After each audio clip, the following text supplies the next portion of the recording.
Hi guys, long time no see. So life's been very hectic lately, um, but we got the Mk1 back on the road, and it's been on the road now for a couple of months. Took it to the 50th anniversary in Bewley.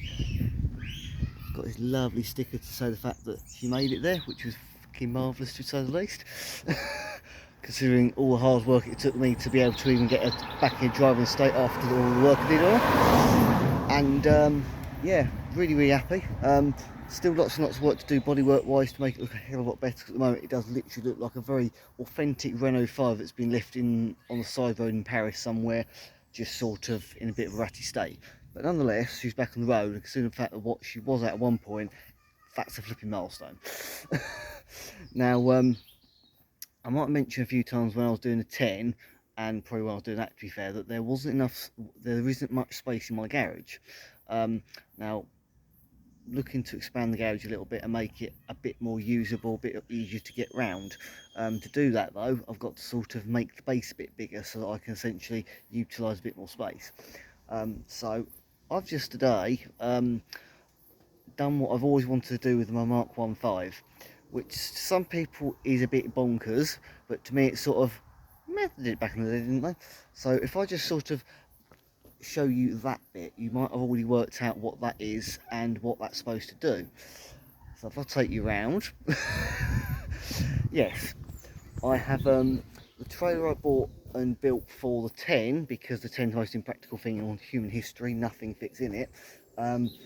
I use it on all three cars now. I've managed to find tow bars, obviously found tow bar for the 10, that's how I used it in the first place, found one for the Mk2 5, and when I was restoring this one, well, in the middle of doing the metalwork, I put out a post saying, guys, does anyone out there know where on earth I might find a Mk1 tow bar? And chances were someone who I was going to get parts off of anyway, down in Dover, had absolutely tons of stuff. So I went down there today to have a look, came away with some very interesting things, you could say. I've essentially now got an entire right hand side of the car, so if anything happens then I've got the bits to repair it. Happy days.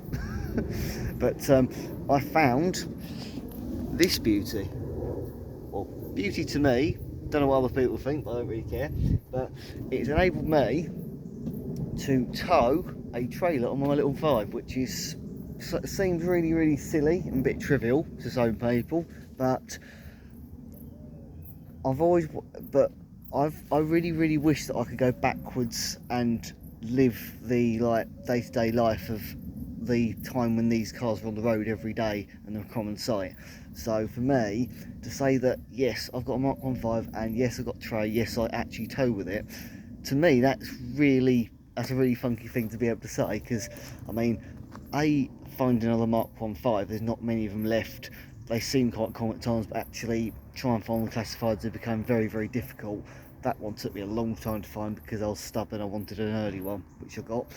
But yeah, so find one of them, and then just to be a bit sad and authentic here, the trailer has, I think it's was it 17/16 wheel nuts, which means they're actually imperial, which means they're old school. So even better, I've even got a trailer that's old school to match the period of the car. So yeah. But yeah, the idea is the wood that's strapped down to the trailer, that's basically going to be the edging, and then once you build the edging up, get that all flat, all squared up, you then basically just get a company to come along with a massive lorry of concrete, pour it in, and yeah, if you got someone to do it professionally, paid a few million quid, then it's done all really nice and proper, nice and posh. If you do it the way I'm going to do it, you basically just fill this up, then just run a bit of wood along the top of it, make it best as you can, nice and flat, hey presto. For what I'm going to be using it for, that's absolutely fine, because it's just being used to store a car on basically. But yeah, it's a bit of a nostalgia one for me, because as I say, when I was growing up, I was born in '96, and yet growing up I could almost sort of, I still can now, kind of have this vision of the old days when stuff like that was common. And that's why for me I've always pursued stuff like this, because it's just like, that's what I can see in my mind. That's what I want to live in. So it's quite funky to say that, yeah, I can't bring 1970. I can't be in 1975. However, I can bring it to me. So yeah, very very happy indeed. First time I've ever even thought about towing with this one, to be honest. Um, the joke was when I asked them to cover about a tow bar. The towing capacity is so little it's pretty much pointless. The original intention was only to actually use it to literally put my bike rack on the tow ball, and then I could hang the rally Superbia on it and take that along with me to things, and like go for nice, because of my joint problem. It means that I can do sport and exercise and stuff like that, but actually I have to pace myself. So when I'm on my bike, I'm quite often sort of restricted to local stuff, because otherwise, if say my knee pops out or hip pops out, something like that, and I then basically can't actually cycle any further, if I've say cycled 10 miles out, which I can do, I have done, because I was very lucky that day nothing went wrong. Obviously, if something does go wrong and you're all that way away, you've then got to try and figure out how the hell you're getting back. So by putting it on the back of a cart and taking it somewhere, and then I can enjoy sort of a local experience of something without having to cycle away there first, means it's a bit more of an enjoy experience. But yeah, so yeah, that's what I've done today, amongst other things. But I really just wanted to share it with people, because there's so many people out there that I'm sure probably actually, some of you might have actually seen this car going to and from where I've just been to get the wood, and you might have thought, oh my god. Or you might have thought, as I'm sure I did, the best bit actually of doing stuff like that is you see older people and they just sort of turn and think, they almost have to double take or triple take, thinking, I do not believe what I've just seen. But the thing is, that's kind of what makes me love driving old stuff, because everyone just looks at it and goes, oh my god, I've not seen one of them for absolutely years. But for me, that is my reality. I love it, absolutely love it.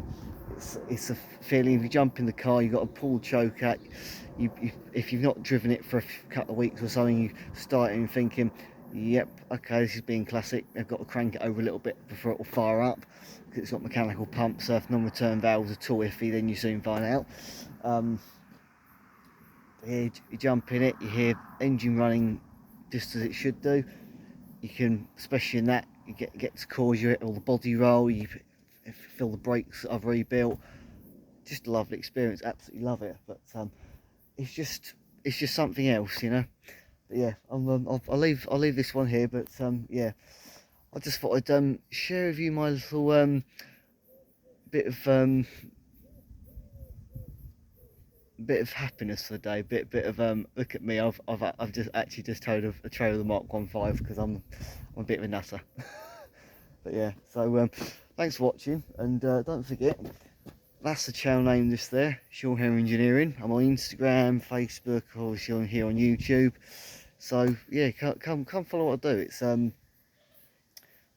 sometimes I don't get stuff out very much, other times I get out fairly lots. Depends really, it just depends on workload and life really. But yeah, thanks very much for watching, and hopefully you enjoy my bit of nostalgia, and hopefully maybe you're inspired to sort of maybe get yourself an old car and do the same thing yourself. Thanks for watching, have a good one.